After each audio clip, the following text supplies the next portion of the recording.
O tema agora é polêmico. Certamente você já viveu uma situação parecida, alguma história de quê?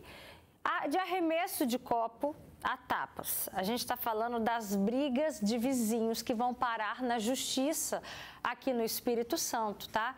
Mais de 10 mil casos de disputas em condomínios resultaram em ações judiciais, segundo os dados do Tribunal de Justiça. Então vamos falar sobre esse assunto. Como é que é a sua relação aí com seu vizinho? É de boa? Já tretou com algum vizinho? Manda pra gente aqui qual foi a história, hein? Quero saber de histórias inusitadas. Conta pra gente. Ó, aqui no nosso estúdio eu recebo a psicóloga Júlia Suete. Obrigada, Júlia, pela sua presença. Boa tarde. A gente também recebe aqui Claudionor Brandão. Obrigada, Claudionor, pela sua presença. Ele é advogado especialista em direito condominial e também síndico profissional, né, Claudionor? Com mais de 30 anos de experiência, né? Boa tarde, Roberto. Boa tarde. Seja bem-vindo. Sou administrador de condomínio desde 91.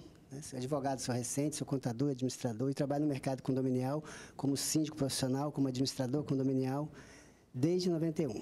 Daqui a pouco você vai contar pra gente os fatos inusitados. Sim, o que você já viu ali de briga entre vizinhos. Quem já passou por isso na pele, tá aqui, ó, a Leni.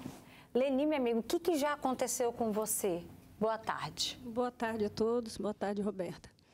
Menina, já tivemos discussões na questão de muros, né? Às vezes a pessoa quer construir e não sabe qual é o direito do outro, se o muro é do vizinho, se não é. Já teve briga, confusões sobre isto. Mas eu procuro sempre estar conversando. Eu não sou muito assim de xingar, né? Eu sou mais de dialogar. Aí se a pessoa me xingar, falar alguma coisa, eu prefiro procurar a lei, né? Que ela pode resolver. Consegue manter o autocontrole até procurar a lei? A gente chora.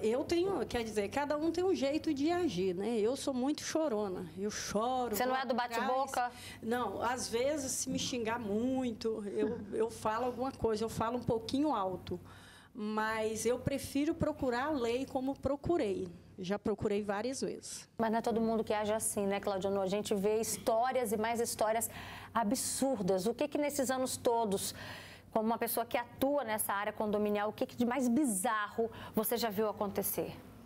Roberta, acontece de tudo nesse condomínio, né?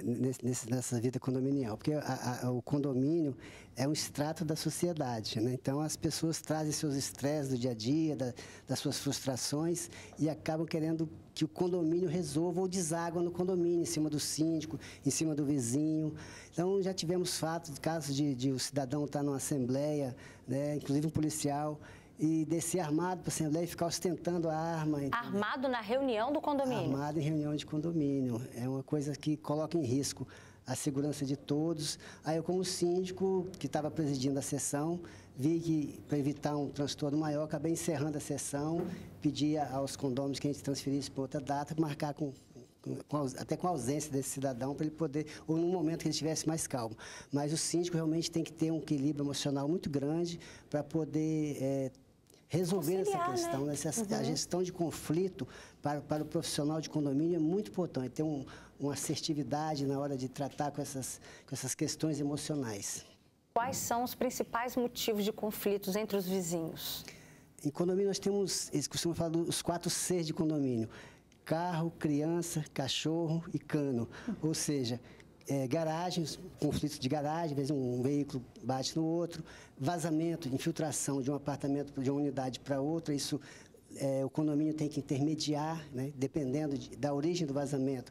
A responsabilidade pode ser do condomínio, se for na prumada vertical, ou se for na área abaixo da unidade, a responsabilidade é do condômino, aí o condomínio entra como mediador. Animais também dá muito problema, questão de cachorro, barulho que o animal provoca, odor. Então, isso também é um problema muito, muito corriqueiro em condomínio. E barulho de criança brincando dentro do apartamento também são coisas que mais acontecem em condomínio. Agora, tudo isso acontece, Júlia, é porque falta uma paciência, falta o autocontrole hoje em dia nas pessoas, como o Claudionor disse, as pessoas acabam extravasando o que elas são na vida ali no meio condominial também? Sem dúvidas. A ideia é que a gente precisa entender que nós estamos vivendo em comunidade. E eu entendo que quando falta essa paciência é porque o indivíduo está pensando só em si mesmo. Mas nós vivemos em sociedade, fomos criados para viver ali com o todo. Então, assim funciona no condomínio. Eu não posso pensar só em mim, só na minha casa. Se eu estou vivendo em grupo, eu preciso pensar naquilo que vai fazer sentido para todo mundo. E hoje nós vivemos numa sociedade muito egoísta.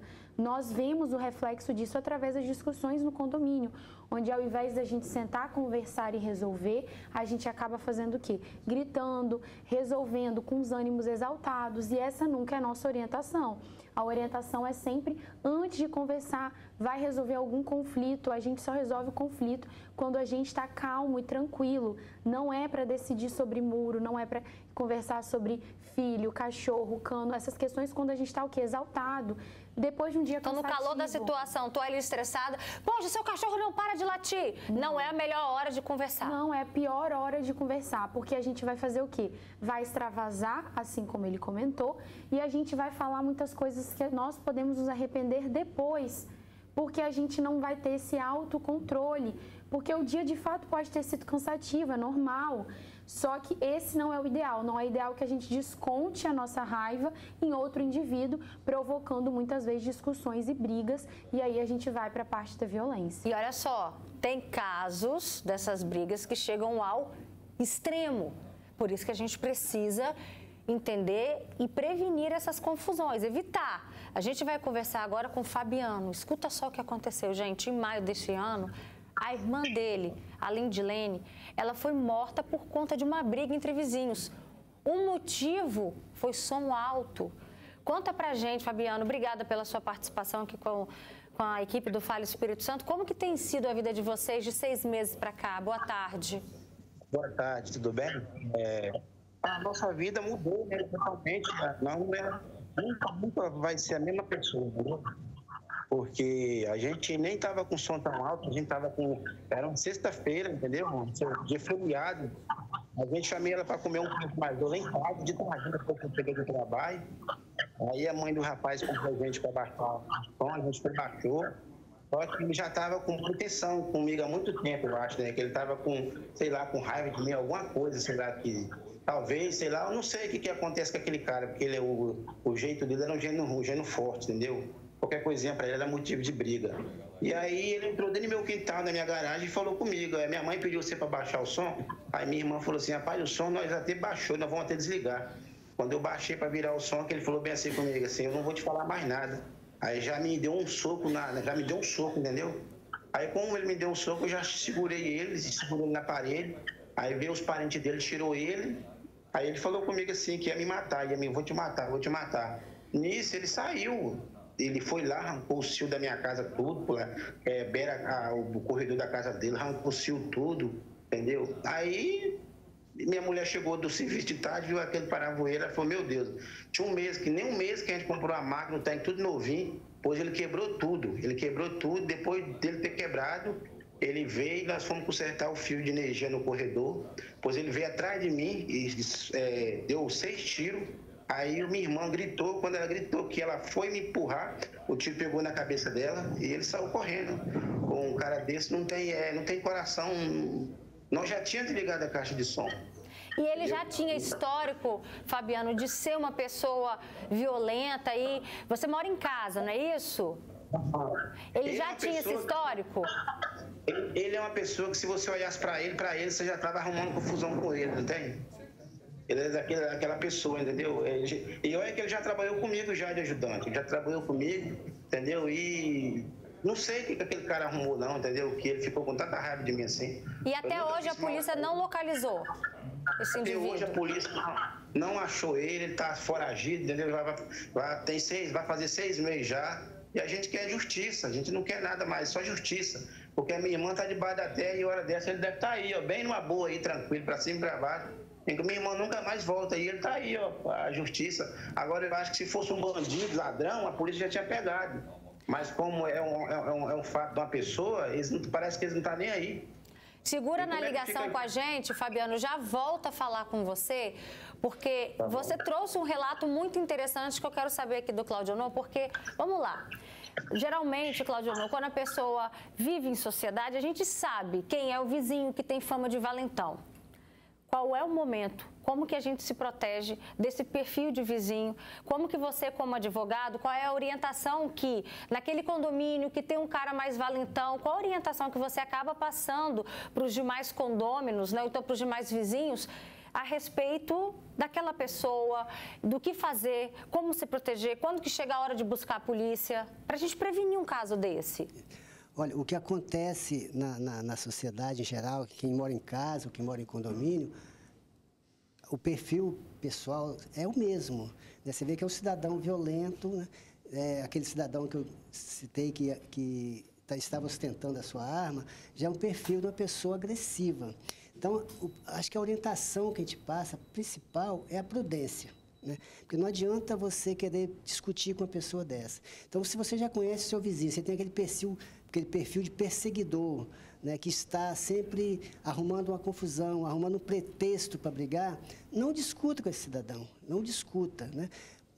Produza provas. Né? Hoje, em condomínio, nós temos um problema muito sério, que é o tal do grupo de morador de WhatsApp. Então, recentemente, em 2021, foi criada uma lei que foi apelidada a Lei do Stalker, a Lei de Perseguição. Então, essa lei, ela tipifica como crime a perseguição de qualquer forma, seja física, seja por meio digital, virtual. Então, a pessoa começa a perseguir a outra, né, seja de forma física ou psicológica, ela é considerada crime. E isso está acontecendo muito nesses grupos de condomínios? Isso acontece através de grupo de WhatsApp. Então, a pessoa deve... Essas ameaças no meio do grupo de WhatsApp do condomínio? Às vezes a pessoa se ofende, casal... cria ofensa contra outra. Então, o síndico em si, ele não deve nem participar desse grupo de WhatsApp, porque pode colocar em risco até a segurança do condomínio. Então, ele deve se afastar desses grupos, ele deve, aquele que está sendo perseguido, se ele puder produzir provas, né, print do WhatsApp ou a própria ameaça que ele faça verbalmente, gravar, e não bater de frente. Seja, quando que é a hora de registrar um boletim de ocorrência? Produzidas essas provas, ele faz um boletim de ocorrência. Faz um boletim de ocorrência. Não discuta, mas vai lá na delegacia e faz um boletim de ocorrência. Tá? Isso costuma resolver, amenizar, acalmar os ânimos dos vizinhos quando um busca essa ajuda policial? Registra o boletim de ocorrência? Ajuda, principalmente se ela faz uma notificação, constitui um advogado, faz uma notificação contra aquela pessoa, né? Ajuda a resolver. Porque tem gente que nem sabe que isso aí é crime, acha que não, acha que crime é só atirar, matar, agredir fisicamente, mas a perseguição também virtual é um crime. Leni, você tem medo dessas coisas acontecerem hoje em dia, do jeito que os ânimos estão tão exaltados? Tenho sim, tenho medo de tudo. Então, eu prefiro ficar mais na minha, manter o silêncio e procurar. É desse jeito mesmo que o doutor falou. Você procura ter provas, ter diálogo. Se não tiver diálogo, você procura a lei. Então, eles podem resolver por você e ali não termina em briga, né? Morte ou mais consequências. Agora, como manter esse autocontrole também não é fácil. A Júlia já vai falar pra gente. Vou ler só alguns comentários. A Andréia, lá de Vila Velha, diz: aqui minha vizinha há anos alimenta os pombos. Já tive até pombo dentro da minha casa. O pior é que já chamamos a zoonose. Tudo que você pensar em nada resolve. Também tem um comentário no Facebook da Alessandra Cisino. Roberta, eu amo meus vizinhos, eles são muito educados. Que bom, Alessandra, bacana ouvir um relato desse. Também tem uma outra pessoa que diz: Beto, eu tenho uma vizinha que é só misericórdia. Ninguém fala com ela na rua. Ela já arrumou confusão com todo mundo, tá vendo? Sempre tem um metido a valentão, né? A senhora é completamente surtada. O quintal da casa dela fede a cocô, xixi de cachorro. Eu sou a que mais sofro, porque a minha casa é colada na dela. Ela tem duas janelas dentro da minha garagem. Ela solta mais de 6 cachorros na rua e fica filmando os cachorros mordendo as pessoas. Tem outra pessoa que diz: boa tarde, Alberto. Eu já sofri sim com um vizinho do mal. Até óleo de cozinha e lâmpada foram colocados na minha escada e teve agressão por parte deles. A minha filha de 11 anos já foi até para a justiça. Enfim, os relatos não param de chegar. Júlia, como manter também esse autocontrole numa situação dessa? Primeiro, a gente precisa entender se vale a pena gastar essa energia, gastar todo esse esforço em prol de algo, se de fato vale a pena. beleza, entendemos que vale a pena, conversou uma vez, e aí assim como ele comentou, você viu que o perfil daquele indivíduo é mais agressivo, pare por ali.